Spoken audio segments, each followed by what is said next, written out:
రాష్ట్రంలో నకిలీ మద్యం తయారీ నుంచి సరఫరా, అమ్మకాలు, డబ్బులు కలెక్షన్ వంటి దందా వరకు మొత్తం కూటమి ప్రభుత్వం కనుసన్నల్లోనే సాగుతోంది. చంద్రబాబు ఎన్ బ్రాండ్ కల్తీ మద్యంతో ప్రజల ప్రాణాలతో లోకేష్, చంద్రబాబు చెలగాటమాడుతున్నారు. పరిశ్రమలు తీసుకొస్తామని చెప్పిన చంద్రబాబు, నారా లోకేష్ తన వాళ్లతో కల్తీ మద్యం తయారు చేసే ఫ్యాక్టరీలు ఏర్పాటు చేసి విషయాన్ని ప్రజలకు అమ్ముతున్నారు. చీప్ లిక్కర్ పేరిట అమ్ముతున్న 99 మద్యం బ్రాండ్లన్నీ కల్తీనే. మార్చి నుంచి రాష్ట్రంలో ప్రొడక్షన్ ఆర్డర్లను ఆపేశారు. దీనికి సంబంధించి మా సమాచారం రైట్ టు ఇన్ఫర్మేషన్ యాక్ట్ 2025 ద్వారా తెలుసుకోవచ్చు. అందరికి నమస్కారం.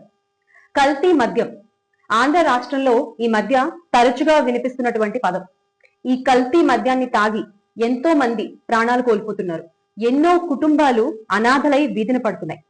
మరి దీని అంతటికీ కారణం ఎవరు?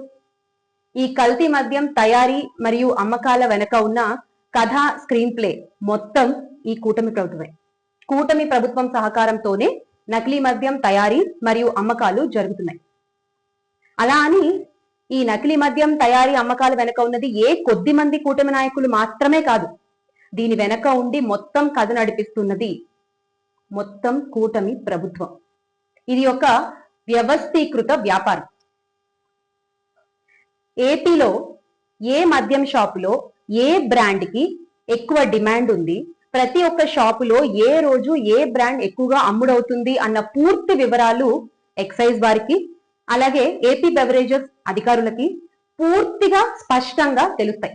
దాన్ని బట్టి డిమాండ్ ఉన్న బ్రాండ్ల తయారీని, ఉత్పత్తిని ఉద్దేశపూర్వకంగానే తగ్గించి కృత్రిమ కొరతని సృష్టించి అవే బ్రాండ్ల లేబుల్స్ తో నకిలీ మద్యాన్ని పంపిణీ చేస్తోంది ఇప్పటి కూటమి ప్రభుత్వం.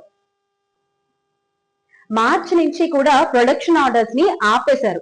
ఇలా పీఓస్ మార్చి నుంచి ఆపేసిన ఒక ఇన్ఫర్మేషన్ ని కూడా మీరు కావాలంటే రైట్ టు ఇన్ఫర్మేషన్ యాక్ట్ 2005 ద్వారా మీరు తెలుసుకోవచ్చు. డీటెయిల్ ఇన్ఫర్మేషన్ మీరు అభ్యర్థన తెలియజేస్తే 10 to 15 days లో మీకు చేరుతుంది.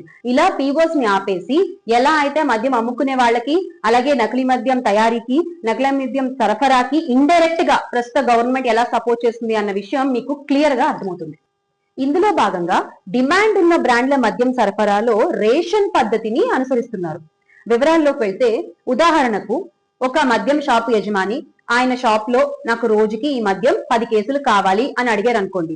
లేదు మేము మీకు 10 కేసులు ఇవ్వలేము, 1 లేదా 2 కేసులు మాత్రమే ఇవ్వగలము అని చెప్పి వారికి ఆ కేసులను రేషన్ పద్ధతిలో ఇచ్చి మిగిలిన కేసులని నకిలీ డిపోల ద్వారా ఆ నకిలీ మద్యాన్ని పంపిణీ చేస్తూ భర్తీ చేసుకుంటూ వస్తోంది ఇప్పటి కూటమి ప్రభుత్వం. ఇలా మద్యం ఉత్పత్తిని ప్రభుత్వమే తగ్గించి కృత్రిమ కొరతని సృష్టించి ఆ కొరతని నకిలీ మద్యం డిపోల నుంచి ఆ నకిలీ మద్యాన్ని సరఫరా చేస్తూ భర్తీ చేసుకుంటూ వస్తున్నారు. ఇప్పటి వరకు ఈ నకిలీ మద్యంలో బయటకొచ్చిన స్థావరాలు గాని, టీడీపీ నేతల పేర్లు గాని ఇవన్నీ కూడా జస్ట్ కదిలిన తీగ మాత్రమే. ఇంకా కదలాల్సిన డొంక చాలానే ఉంది. ఏదో మొక్కుబడికి ఆ టీడీపీ నాయకుల్ని సస్పెండ్ చేసేసాము అని చేతులు దులిపేసుకుని వీఆర్ ఇన్ క్లీన్ హ్యాండ్స్ అని చెప్పుకుంటూ తిరిగితే సరిపోదు. మీ పచ్చ మీడియాల్లో మిమ్మల్ని మీరు పొగుడుకుంటూ ఎన్ని అబద్ధాలు చెప్పినా కూడా నిజాన్ని ప్రజలు ఎప్పుడు గమనిస్తూనే ఉంటారు. ములకల చెరువు స్టూడియోలో భారీ బడ్జెట్ సినిమా, ఈ నకిలీ మద్యం అనేటువంటి భారీ బడ్జెట్ సినిమా వెనక ఉన్న దర్శకులు, నిర్మాతలు, పాత్రదారులు, సూత్రధారులు, డిస్ట్రిబ్యూటర్లతో సహా ఎవరెవరు ఉన్నారు అనేది అతి త్వరలో బయటికి వస్తుంది. ఆ వచ్చే విధంగా ఈ నకిలీ మద్యం ప్రజలకు చేరకుండా ప్రజల ఆరోగ్యాన్ని కాపాడుకునే విధంగా ప్రజలకు అండగా నిలుస్తూ జగన్మోహన్ రెడ్డి గారి ఆలోచనల మేరకు, ఆదేశాల మేరకు వైఎస్ఆర్ కాంగ్రెస్ పార్టీ ఎప్పుడు పనిచేస్తూనే ఉంటుంది, ప్రజాపక్షాన నిలబడి అని మరొకసారి మీకు గుర్తు చేస్తూ make Andhra great again with Jagan అన్న.